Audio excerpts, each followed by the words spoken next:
Welcome to the online Microsoft Word resume tutorials, brought to you by the Rollins College Center for Career and Life Planning. This quick presentation will help you prepare to create your own resume on Microsoft Word rather than relying on a template. First, you should know that a resume is a fluid, changing document that develops as you gain experience.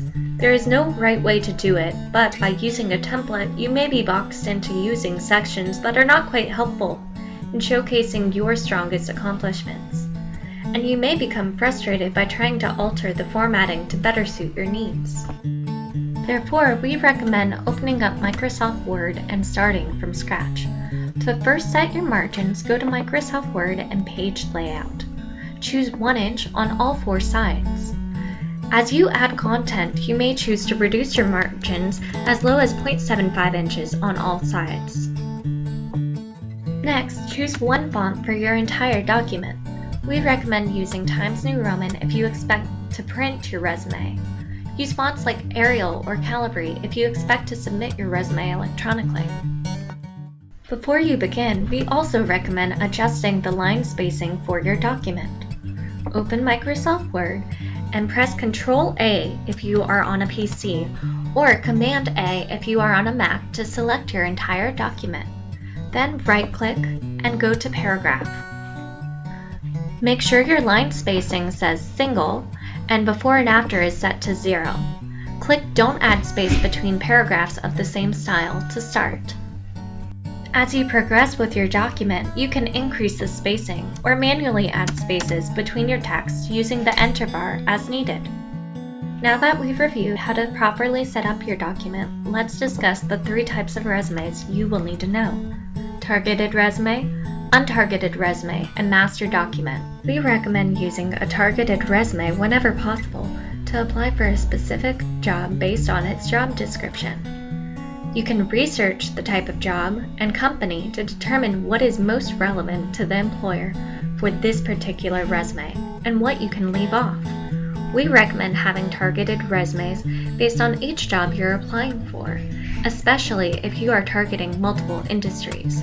For instance, having a marketing resume compared to an IT resume, using a different resume for each type of job you apply for. Meanwhile, an untargeted resume is used when you don't know what type of job you may be offered. It is frequently used when someone requests your resume to pass along on your behalf, or when you're at a job fair and encounter an opportunity you weren't expecting. An untargeted resume has no objective and does not use the word related anywhere because you may not be sure who will receive your resume and what they will offer. The 3rd type of resume is your master document and is for your personal use only. It should contain a track record of all experiences and activities you've participated in and the accolades you've received. Be sure to include the company name, location, supervisor information, dates, and descriptions for each entry, and update this document periodically. The master document may be several pages and should be referred to when crafting a new targeted or untargeted resume. Meanwhile, the resume should be limited to 1 page. The cold hard truth about resumes is that recruiters and HR professionals may only spend 15 seconds or less reading your document.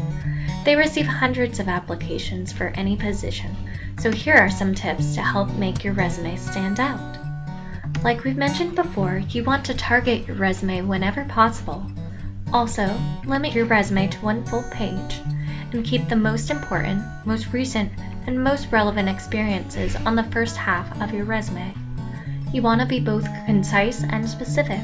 Grab the attention of the reader by using action verbs to describe previous experiences, but also be sure to convey specifically what tasks you performed and how you executed them.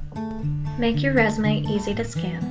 Since employers in Europe and the US read from left to right, keep information like section titles, company names, and job titles as close to the left as you can. Use bold, caps, italics, or underlines to highlight important information to make it easier to scan. Also, be sure to add spacing between your sections to help the reader move quickly through your material.